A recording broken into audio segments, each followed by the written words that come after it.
welcome to my art update podcast thingy. This is update number 85, Playing Hooky. This podcast is designed to keep people who know me, Andrew Woolner, up to date about what is going on for me artistically. Some life updates. I always mess that up. Life updates is really hard to say. Some life updates might get rolled into that because sometimes, these things need context. So anyway, if you know me, you're welcome here. But you also don't need to listen. This is just for people who are interested. I'm not going to try to hard sell you on this.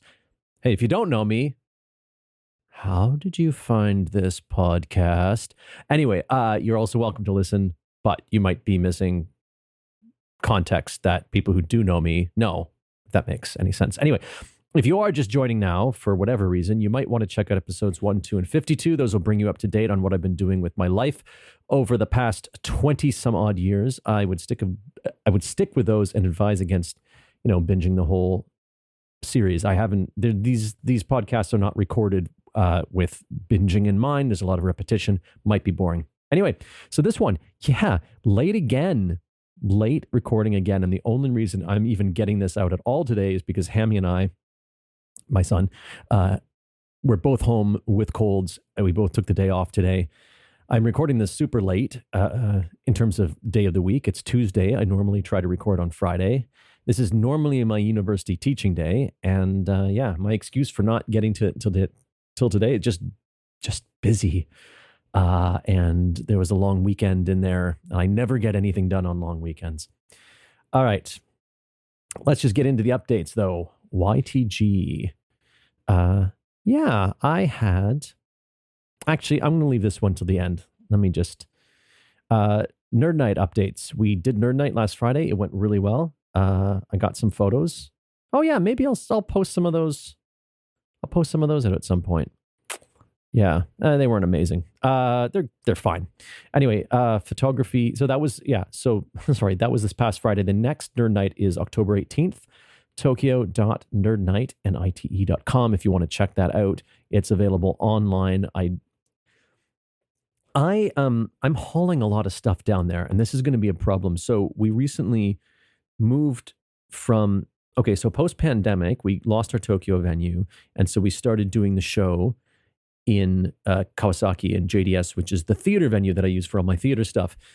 And that was good because I actually could store a lot of stuff there and a lot of equipment. And we also started properly live streaming after we resumed, which takes a lot of equipment. But we thought we could actually start doing better if we started doing the shows in Tokyo again, maybe getting more people in. So we've started using a new venue in Sugamo. The problem is that I have to cart so much equipment. So when we used to do it in Tokyo, I had to cart a lot of equipment in, but also I had other people who were bringing stuff. When we did do live streaming, other people brought that equipment in. John Matthews actually would carry that equipment in. And and they had certain things, like they had a soundboard that we could use. For this show, I actually had to carry a soundboard in because their sound system is sort of like, it's a mixing board that's built into a speaker. So it's really hard. It's fine if you're just mixing for the room, but if you actually have to mix to go out to the live stream, it's kind of undoable because of the location and the orientation of that mixer there on the back of that speaker. Anyway, so it basically means I'm carrying a lot of equipment. I barely made it there. In fact, my suitcase wheel, the suitcase I was using, just two of them actually kind of semi-disintegrated on the way home because I had to carry a bunch of cables. I had to carry a soundboard. I had to carry the wireless headset microphone. So I had to carry 2 tripods. I had to carry 3 cameras. I had to carry a bunch of lenses. Yeah. So I haven't solved this problem. 3 of the volunteers are holding items for me for next time. And so they'll bring them in. But the thing is, even with them holding all that stuff, I was struggling on my way home. My suitcase was so heavy. As I say, I blew the wheels out on the way back. Partly that's because I'm carrying cables and they're heavy, but it's just carrying three cameras and lenses are heavy. And I put them in the suitcase rather than on my back because I'm trying to save my shoulders because I'm sort of having these ongoing shoulder issues from carrying heavy bags for years and years and years. Anyway, I don't know what to do in order to make that sustainable. If you hear coughing in the background, that's Hammy. Yeah. So it's going well, except for the fact that I'm carrying too much stuff and I'm trying to come up with a solution. Could I leave some stuff at the venue? Sure. But the stuff that I could leave there, like tripods, they're not that, like the ones I'm taking there are my personal ones and they're not that heavy. And I don't want to leave my cameras there like the way I used to at the theater. I don't know. It's a lot to think about. All right, moving on. Nothing new for photography. Oh, that photography gig I put in for, I think I mentioned in the last update. I did not get it. They decided to go with their dude from Singapore. They just brought somebody over with them to do the shoot. So that was a bit disappointing because I thought I had a decent chance of getting that. I've also got someone who messaged me who wants to do another surprise engagement shoot, another surprise proposal shoot. I do not know why people are so into this. I think it's such a dumb idea. And he particularly wanted me to be like, not with them. So like I'm actually shooting from a distance with a zoom lens. But here's the kicker. He wanted me to do it. He wants to do it at the shrine near Hiroshima, basically Miyajima, with where you've got the torii, the big red gate on the water. And he doesn't know very much about Japan because I told him that, it was probably minimum cost would be like 160,000 yen, like $1,600 Canadian. And I said, because I have to travel from Yokohama. And he said, oh, no, you misunderstand. I don't want to do the shoot in Yokohama. I'm doing the shoot in Fukushima and not Fukushima, Hiroshima. And I'm like, I had to explain to him that I have to travel. It costs like 40,000 yen round trip, 12 hours of traveling almost. And then he wants this for like he thinks it's going to be cheap because it's a 30-minute photo shoot, but actually this is going to take all of one day, possibly part of another day, and that's not even including the edits. And he got back to me saying he thought the amount was a little high, and I'm like, that's the cheap rate, right? Like $1,600 for me to go to another city, shoot. Like I have to scout out the location. I haven't been there in 15 years. I have to scout out the location, figure out where he's going to stand. I think he's got this image of the torii just sort of out on the water like that, but it's not like that because the tide comes in and out and the torii is sometimes just there and it's like mud. So I don't know what, but I'm not talking about those details unless he agrees on the price, which given the fact that it's been 2 days now and he hasn't replied to my response, he probably is not into that. Anyway, so that's what's happening with photography stuff.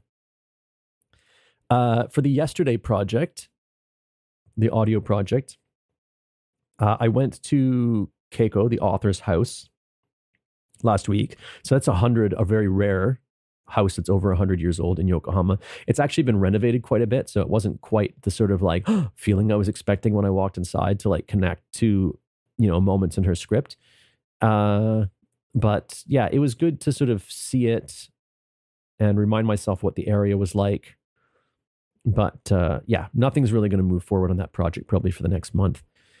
And Be the Audience project, as I mentioned before, I've turned off that page for now because, yeah, I've turned off that page for now because I'm applying for those AD jobs and I don't really want them to see it. But I'm probably going to turn them back on soon because I haven't heard from either of those. In fact, the Theater Orangeville has not even sent me a confirmation that they received my application, which is unusual. So, okay, now I said I'd circle back to YTG updates. There's not that much, there's no real YTG update, but I want to talk about something I've been thinking about since Friday. So on Friday, before Nerd Night, I had a lovely meeting with my friend Selena, and she got me thinking about what I can do to make YTG, particularly the summer show, work out financially. Because every show, I'm stressing about how to pay for stuff. It's coming out of my pocket. This year, YTG is running a 210,000 yen deficit. So that's about $2,100 Canadian. Even though generally expenses were lower this year, but revenues were also down, and especially donations were down this year.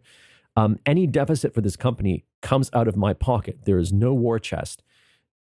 And the company currently owes me about 1.3 million yen, which is about 13,000 Canadian dollars. So the problems are that I have too much to do on each show to be effective at marketing and promotion. It's not my strength anyway, but I just don't have the bandwidth to really focus on it. Okay, that's one. Two, despite the fact that we're now doing hybrid shows that we can sell online, so wider audience, and international members of the ensemble can sell to friends and family abroad, the ensemble members aren't really selling that many tickets. To be fair, neither am I. See that first point. Problem three, I can only do so much additional fundraising. There's a sort of like a fatigue level, I think, that sets in. And, if every show is a crisis, it's kind of hard. It's kind of hard to continually do that kind of fundraising. And also I'm running out of things to give, right? So I've done a couple of fundraising campaigns where you get tickets for the upcoming show, and then you get like videos of not all, but a bunch of the previous shows. And there's only so many times I can do this. The people aren't going to repeatedly, nobody's doing it to get those things, but when the perks are sort of repeated and things you've already got, it's sort of harder to make that, I think, to make that leap. For all these problems come down to me running the company by myself and no one else really having any skin in the game long term. So a possible solution that I bounced off Selena was to change the internship program, or at least the summer internship program, to include a fee. I don't know, you could call it an ante, right? Sort of a cost of participation. That fee I don't know what it would be yet. It'd be based on how much the show is going to cost, plus how much I need to, so that the money is there to pay for stuff, plus how much I need to be paid to justify all the time I put into the company and particularly the project. So in the past, nobody's getting paid, but I think that I need to start getting paid for the amount of work I'm doing on this, because while I am getting something out artistically with everybody, I don't get to walk away after each project. I have to deal with the aftermath. I'm dealing with all the stuff that I don't have help on during the year. And there's a bunch of things that only I can deal with. And I've, personnel issues, that becomes my problem. If someone's a problem in the ensemble, I'm the one who's going to have to ask them to leave. And I probably should have done that for a couple of the people who came through agencies this year, and I didn't, because I felt that, that I was trying to, I don't know, I felt like the whole responsibility should be distributed between all of us. And I think some of the ensemble members were right when they pushed back that that's actually my job. But if that's my job, then I should be getting paid to do that job, because that is not that's not something that gives me. There's a helicopter. There's been helicopters going over us all day today. Yeah, because that's not what I'm there for, right? Not what I'm there for. I don't get anything out of that, and it's stressful. It's stressful for me. Okay, apparently the helicopter is going to fly right over the house. God damn it. Or maybe he's just going to hover over top of the house. Okay, anyway.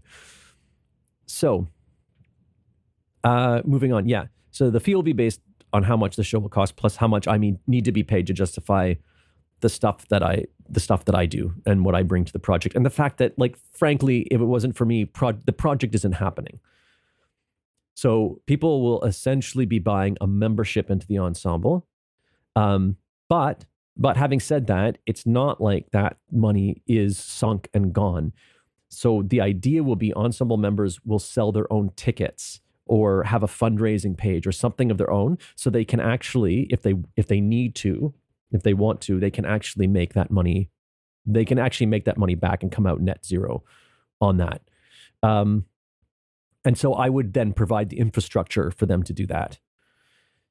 And also, I might make exceptions for people making huge contributions especially on the tech admin or just experience side, or for people who come from really low income countries.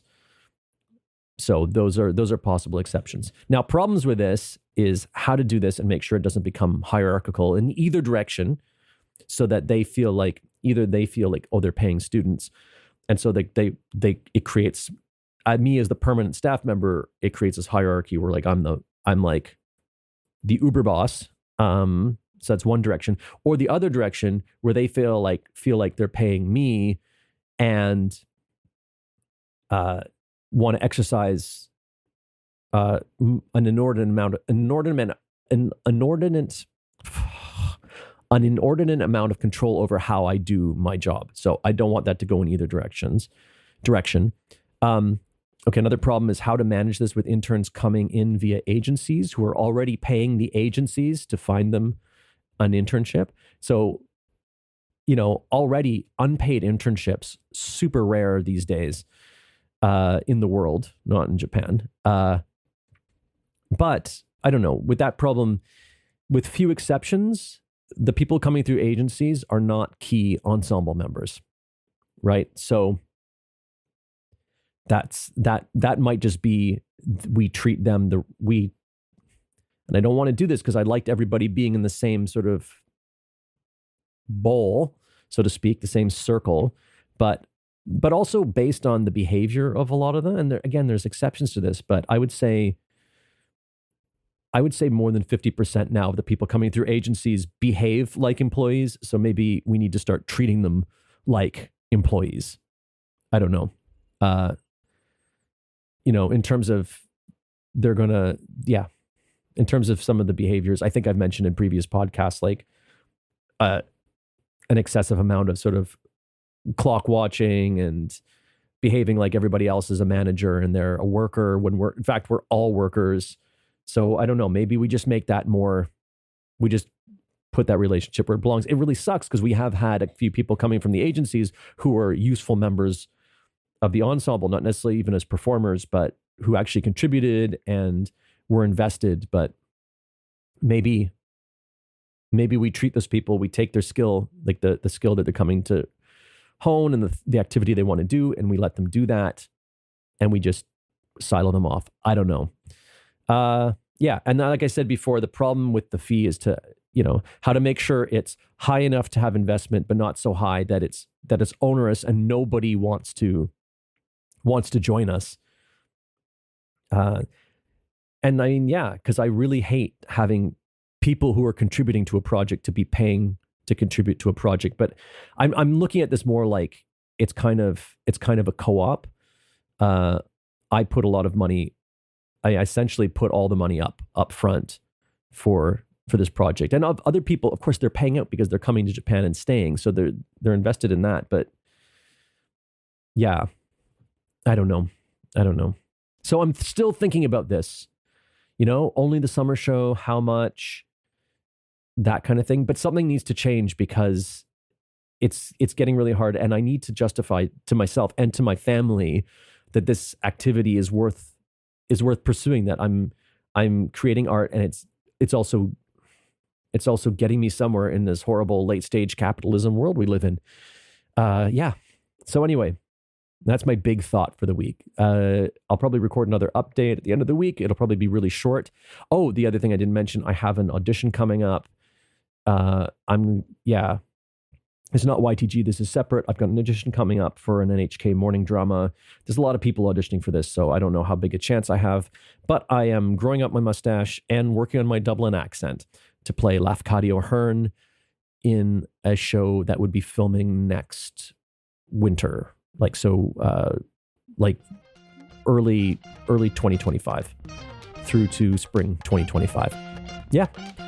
Okay, that's it for this week. I will catch you next time. Andrew out.